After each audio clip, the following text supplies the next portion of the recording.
Okay. Maybe I do this with the mic. Okay, so thanks everybody for joining.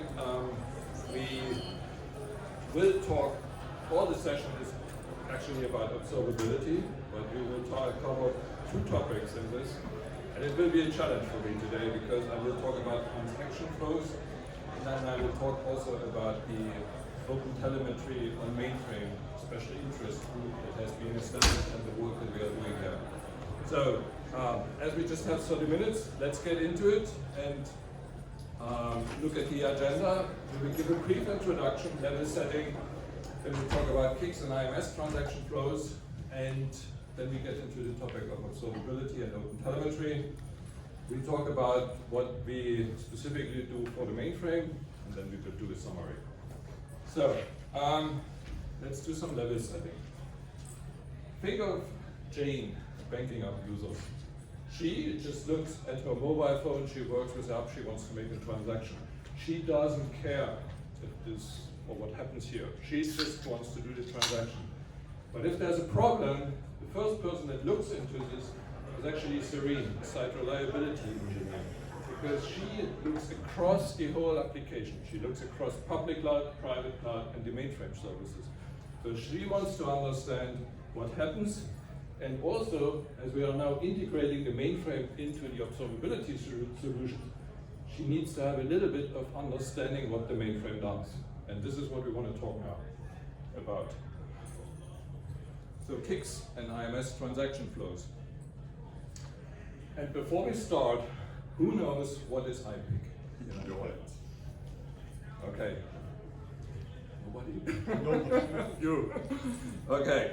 So IP interconnectivity, IPIC. This is to provide access to CICS applications. So CICS as a transaction processing system on the mainframe next to IMS, provide access to those services that CICS provides you. But also keep in mind, it's not just IPIC because of history, because of all the innovation that happened across 50 years of mainframe, 60 years of mainframe. We also have other protocols. So we have ISC, inter-system communication, and we have MRO. And MRO as a service will allow you to perform operations across a sysplex, so across regions, across the sysplex, but with relying on sysplex functionality and not relying on TCP/IP or the SNR services that underpin the inter-system communication. Anybody knows what SNR is? SNR. A few, right? So SNR is another type of communication protocol similar to TCP, probably a very simple definition to describe it. But you need to keep in mind, if you look at mainframe architecture and transaction flows, that you have different ways of communication.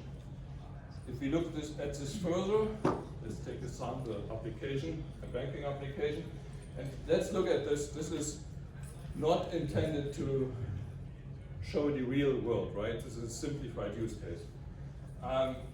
We have a front-end system here. This front-end system, you can imagine like this is the app that the customer, that Jane is interacting with. But then we need to look at how these services are being invoked on the mainframe side. And there are different passes through this. There's one pass which is through an API gateway, in this case CICS Connect, it could be also something else. And then we have CICS regions which perform the transaction work. And as part of this, you can see that we have the protocols that allow us to talk between CICS Connect and the CICS regions. And they allow us also then to invoke the respective tasks to perform the programs, to run the programs. And these programs, for instance, they could interact with DB2, but they also could interact with vSAM. As part of this flow here, as we are looking at this is a simulation of a cross-banking or cross-banking money transfer. We are using a messaging mechanism here to just invoke a queue and then invoke another CICS region to perform the actual transfer of the money. And what we see by this is we have communication, we have interactions also with data services, so vSAM, DB2, and as well then communication from how we invoke, for instance, the messaging service, so MQ. And That brings us to a set of architectural flows or diagrams that we can look at if we talk about transaction flows. If we talk about CICS, let's take an example with an API gateway. And this could be different ones here. For this sake of discussion, we take COS. So we can come in via HTTP. We use IPIC to invoke then CICS, transaction owning region. And when we look then at CICS to CICS region communication, again, we have multiple technologies that can be used in order to interact with one program and a program in another region. So there is DPL, distributed programming link. You can imagine this like a program call, but a program call, for instance, in another CICS region. And what is a CICS region? If you have a cloud background, a CICS region is a geographical location where your compute resources reside. In case of CICS, obviously, a region is just the entity where you run your programs, where you run your transactions. And we need to have ways of how we can talk from one region to another, and this is done by distributed programming link. And again, in this scenario here, they play again into this, what kind of communication mechanisms do you have underneath them? Also, there's function shipping. It's just another way also to invoke resources on another CICS region in order to, for instance, access data sets as a way of getting certain information back. And then, if you look at the application owning region here, again, we need to look at flows. What kind of outbound communication can we have? So we can do HTTP outbound communication, for instance, back to a COS Connect. But also we can have data access again towards DB2, and this can again be just through an attachment facility or JDBC. And if you look at this, just by talking about this flow, there's already a number of variations into this. And as we've been working on our observability solutions, what was kind of like an interesting experience is it took us quite a while to draw this picture. What are the variations to this? Because this is just a subset. If we look at this, we can have another one.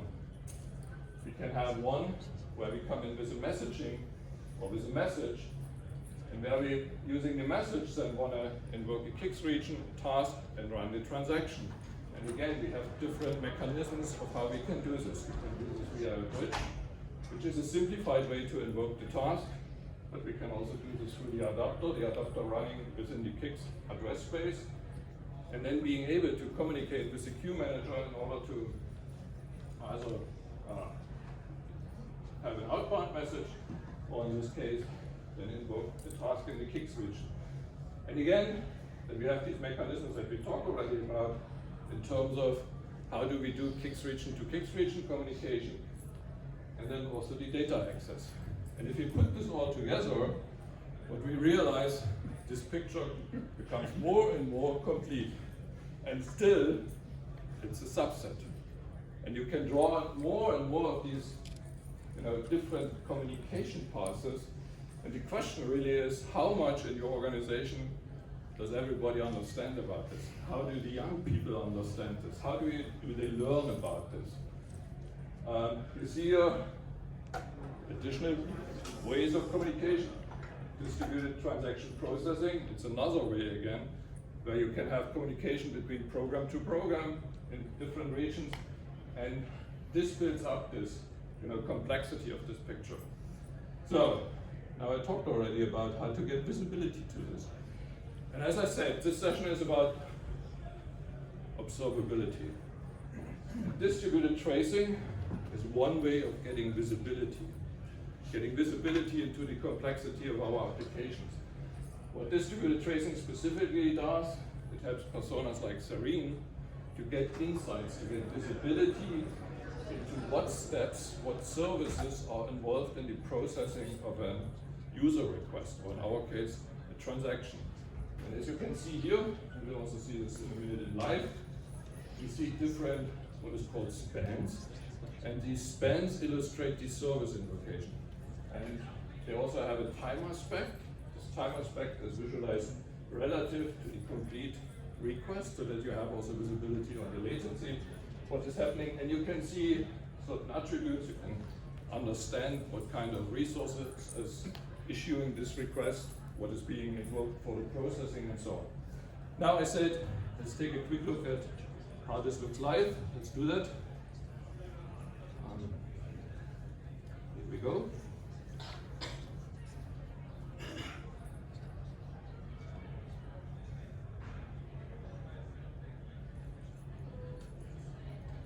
If we think again about our sample application. This is the perfect moment now. We don't see anything. Let's work again on this. Last $8. Here we go. So essentially what we see now is kind of like similar to the picture that we just had on the screen. You can follow the processing of the requests on the services on the mainframe side. You can see there's a connection made to CICS Connect, the post request being issued. You can also see from a CICS perspective that there's the invocation of CICS being done. We can see that there is a transaction orchestration, a transaction owning region being invoked. We can see the program name and so on. And then we can also realize, okay, there's an outbound request being made. So it's not that we are blind anymore, or Serene as the SRE is blind.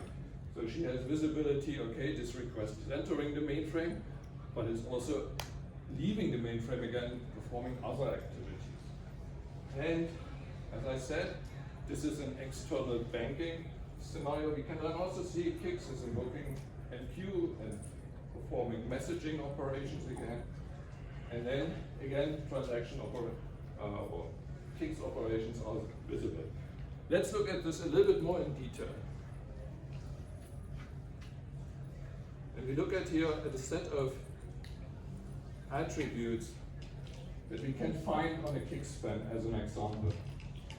So the CICS span in this example tells us, okay, I have we call this TPS here in this case. We try to generalize the naming transaction processing system. I have a client address, and then I have the information about what is actually being invoked. I see the program name, I see the region name, I see also information about the task ID, and that should essentially give initial information for the SRE type of person to invoke then a CICS SME if there's a problem, for instance, a latency issue or an error being reported. To look at this, use the tools that this SME persona is used to work with them, and then do further analysis on this problem. If we go back, transaction processing, and look at distributed tracing. So what does distributed tracing in this context of transaction flows provide to us? First of all, personas like Serene, they get a better understanding of what happens inside the application. She finally can see what is happening, and she can follow the request flow. Secondly, if there's a problem, distributed tracing helps to do the analysis, to do the first quick root cause analysis and understand what happened, and then invoke the right personas, and not going blind and having phone calls, etc. with a larger group of people, but just invoking the right person. And then at last, as we could see, there's also latency information. If, for instance, is latency building up as part of the processing, then observability products, they are able to detect this. They can see that a particular service invocation takes longer. They can alert on this, and then as an SRE type of persona, you can react on that. So this was the CICS side in a quick run through. Next question, who knows what OTMA is? Okay, a few. So M stands for monitoring. OTMA is Open Transaction Manager Access. It's part of IMS. So we have CICS and then we have IMS. We talked about complexities. Here in this case, OTMA gives us a way of accessing services on an IMS perspective through a client-server protocol. And again, we have a similar view here, and again, it's a subset. In this case, we are coming in with a CIS Connect request. There's a special header, the IMS request message header, which is an input to the IMS Connect component. And again, IMS then uses OTMA to talk to the IMS transaction manager, and that then is performing also a messaging mechanism. This messaging mechanism puts the request on a queue, and then there is a messaging region that performs the actual action and runs the program. And again, here we have different technologies for this region-to-region, program-to-program communication. So a program switch and also shared queue mechanisms, they allow us to invoke programs within another region. Also, if we look at concepts like multi-system coupling, then I can invoke also a program on another LPAR on another region. And again, then I need to look at what kind of communication do I have on the outbound side. HTTP, pretty much straightforward, but then I have attachment facilities and as well JDBC. And again, in case of IMS, to make the picture complete, it's not complete, right? So, and learning about this complexity, I think this is a tough challenge.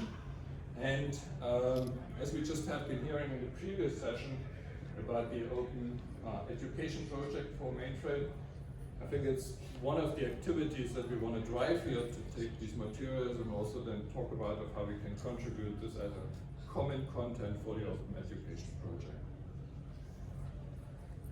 Where can you get started?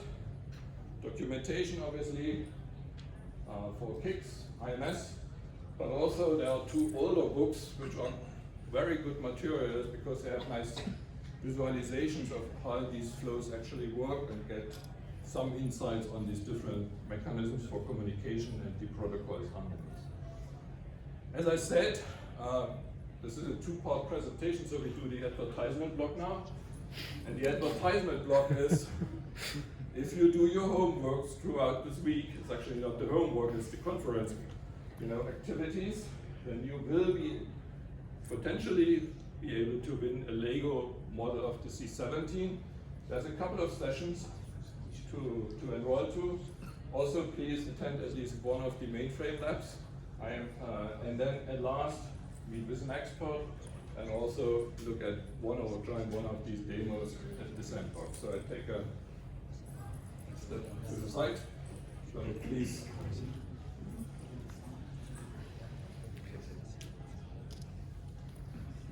Okay.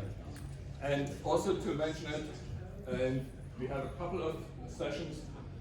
One of the most important one is tomorrow at 10:30, the Mainframe roadmap kickoff, where you will learn about the newest announcements and what comes next for the IBMC and the Linux 1 mainframe. So please look at this as well. And then obviously we have the unboxing event, which was already mentioned, and a couple of other also visualizations and activities at the sandbox to be seen. Okay, so now we get into the second part of the presentation, or the second presentation itself, which is about observability and OpenTelemetry. And when we talk about observability, we often start to talk from the beginning from monitoring. But let's look at the definition from the Cloud Native Computing Foundation about observability. And it's interesting what the CNCF says about observability. It says observability is a system property that defines the degree to which a system can generate actionable insight. Essentially what this definition does is it moves the responsibility for being observable, to be best observable, into the system itself. The system needs to expose that it's observable.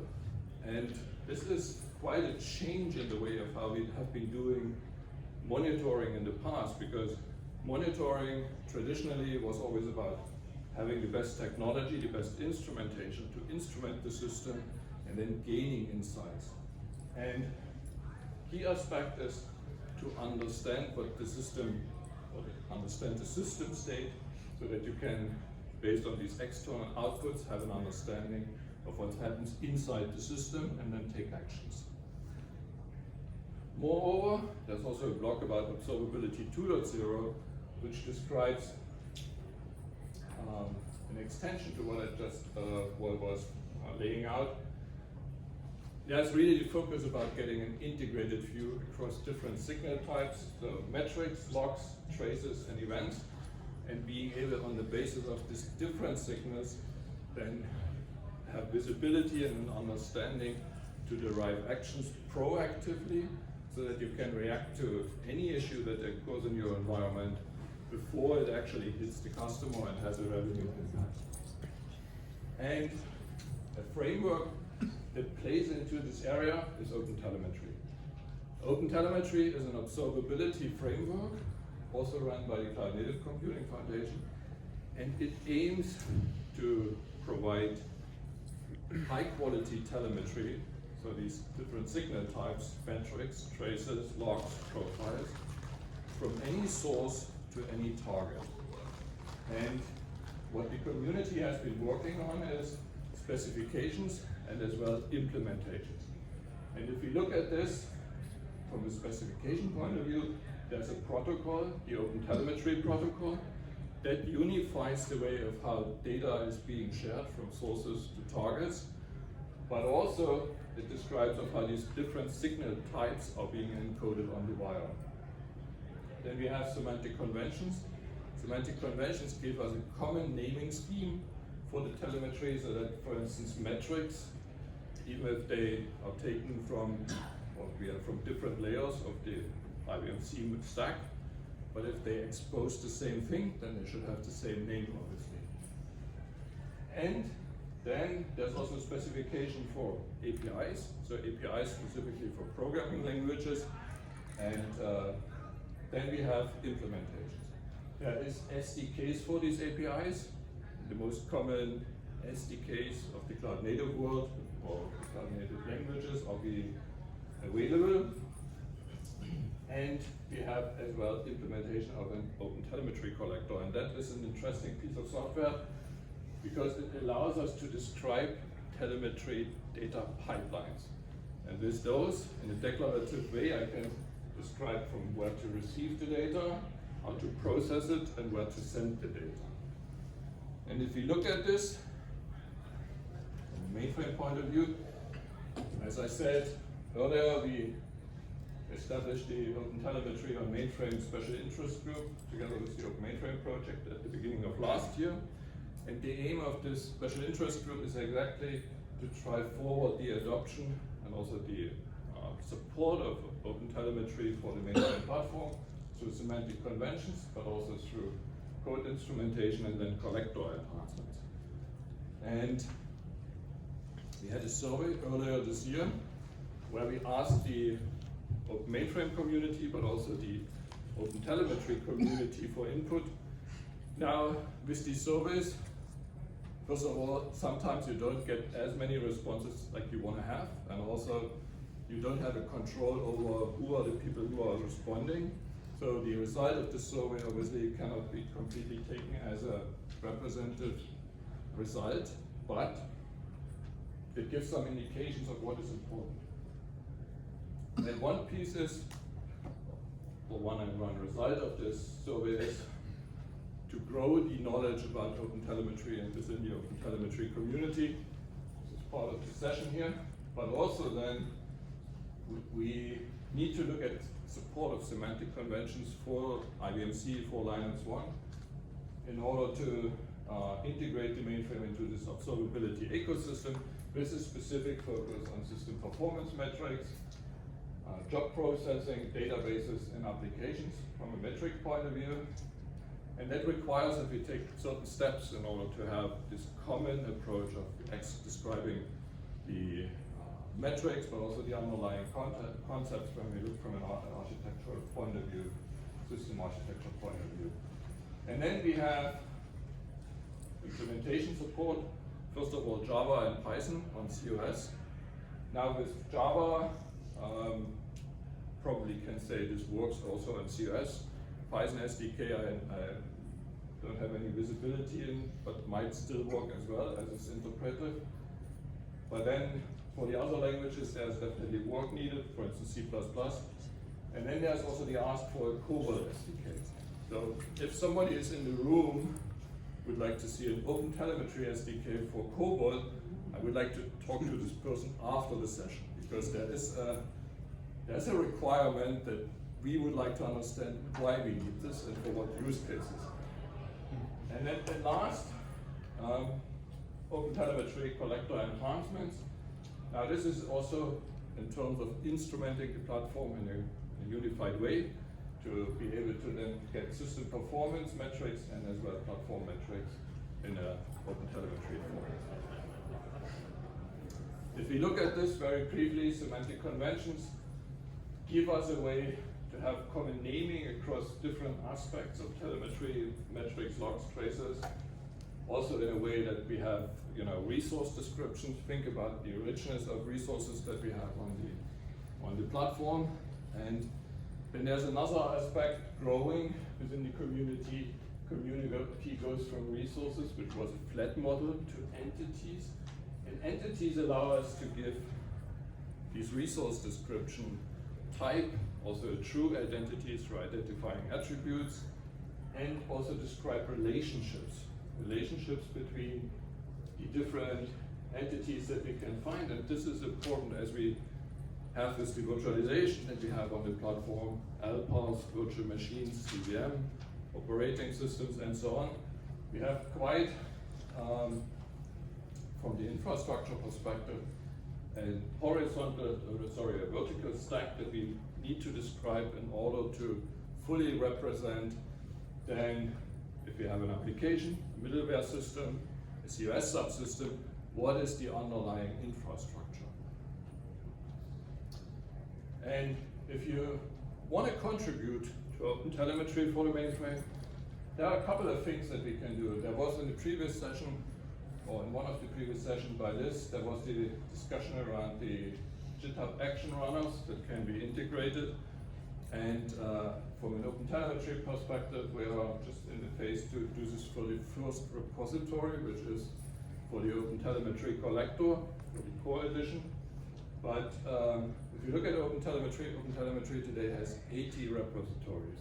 So there's lots of work and lots of things that can be done in order to support OpenTelemetry on the platform. Then enabling the SDKs.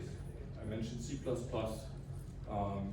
might be other languages that you have an interest in.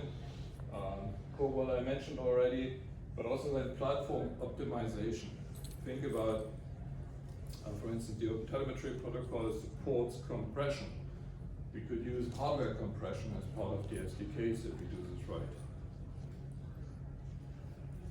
And at last, let's summarize. So we started with a view that Serene needs to have a visibility into what happens on the public cloud, on the private cloud, on the mainframe side. And with OpenTelemetry, we will get this visibility into what happens on the program side, on the transaction side, but also within the subsystems. And from a metric point of view, we can even take this across the infrastructure, same for logs. And the key here is that we do this in an integrated way across the different signal types and are able to correlate them. The correlation means that we can directly reference, for instance, between traces and logs, but also between metrics and logs. And as we are discussing around simplifying the integration of the mainframe into the observability ecosystem, I want to point out here to one red book which we just have recently published. Half of this book is actually written in a vendor neutral way, and it describes the concepts from an observability point of view, but also from an AIOps point of view. And at last, to sum it up, thanks very much for being able to present here, and then I would like to ask for your feedback for the session. And with this, any questions? You, as product, do you configure it with the things, or is it a discovery path product? You install it and it finds things? So what are you referring to the distributed tracing? What I should? Yes. Yeah, so this is with the most recent versions of these products or PDFs on top. This is now available since the end of third quarter.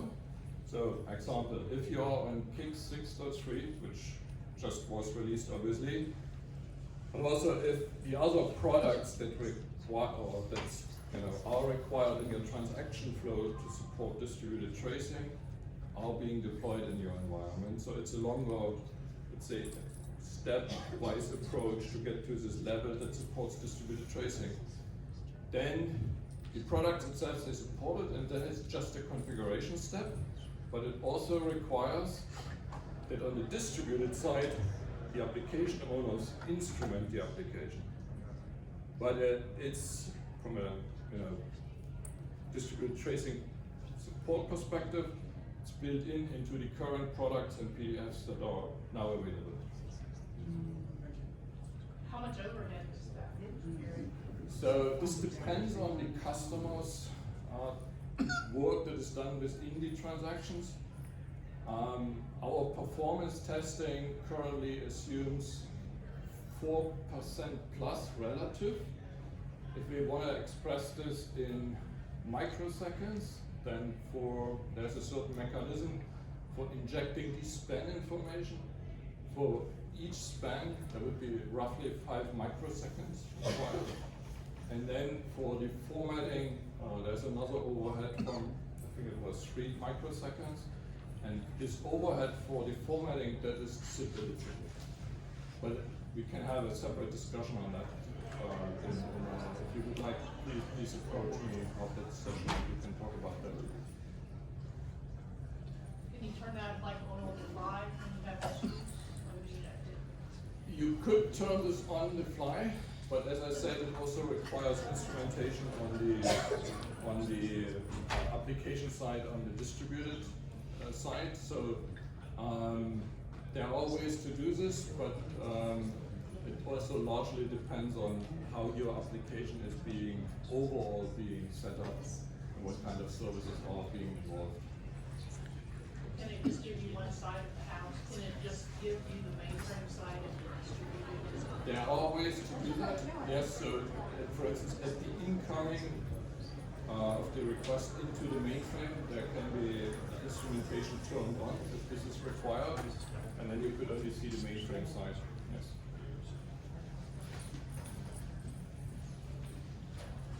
We are running out of time. Can you compare Instana with Dynatrace and Watchtower? So,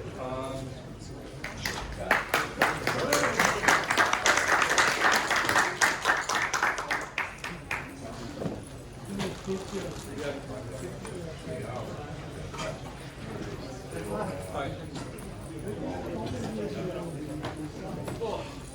One second,